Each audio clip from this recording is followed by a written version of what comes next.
মাত্র 22 বছর বয়সে বিশ্ব ফুটবল জয় করে ফেলেছেন আলভারেজ। পেশাদার ফুটবলের সম্ভাব্য সকল শিরোপা জিতে ছুটেছেন নতুন চ্যালেঞ্জের খুঁজে ম্যানচেস্টার সিটি ছেড়ে পাড়ি জমিয়েছেন স্প্যানিশ ক্লাব অ্যাথলেটিকো মাদ্রিদে। তবে সম্প্রতি তার খেলার বাইরের জীবন নিয়ে বড়সড় এক গুঞ্জন শোনা গেছে।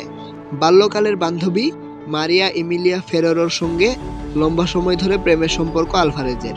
সামাজিক যোগাযোগ মাধ্যমেও সেই প্রেম নিয়ে বেশ খোলামেলা দুজনেই। তবে এরই মধ্যে আসে আলভারেজের নতুন প্রেমের গুঞ্জন। ইতালি এবং আর্জেন্টিনার বেশ কিছু গণমাধ্যম সম্প্রতি তাদের প্রতিবেদনে জানিয়েছে বৈরুতের সাবেক পর্নস্টার মিয়া খলিফার সঙ্গে প্রেম করছেন আলভারেজ। এই গুঞ্জন নিয়ে আলভারেজ চুপ থাকলেও মিয়া খলিফা মুখ খুলেছেন। মিয়া খলিফার চেয়ে বয়সে অনেকটাই ছোট আলভারেজ। এই বিষয়টি নিয়েই আর্জেন্টাইন তারকাকে খোঁচা মেরে মিয়া খলিফা সামাজিক যোগাযোগ মাধ্যমে লিখেছেন, বিষয়টি পরিষ্কার করে দিতে চাই, আমি কারো সঙ্গে প্রেম করছি না। যদি আমি কারো সঙ্গে প্রেম করিও এমন কারো সঙ্গে করব না যে 9/11-এর সময় কোথায় ছিল সেটা জানে না।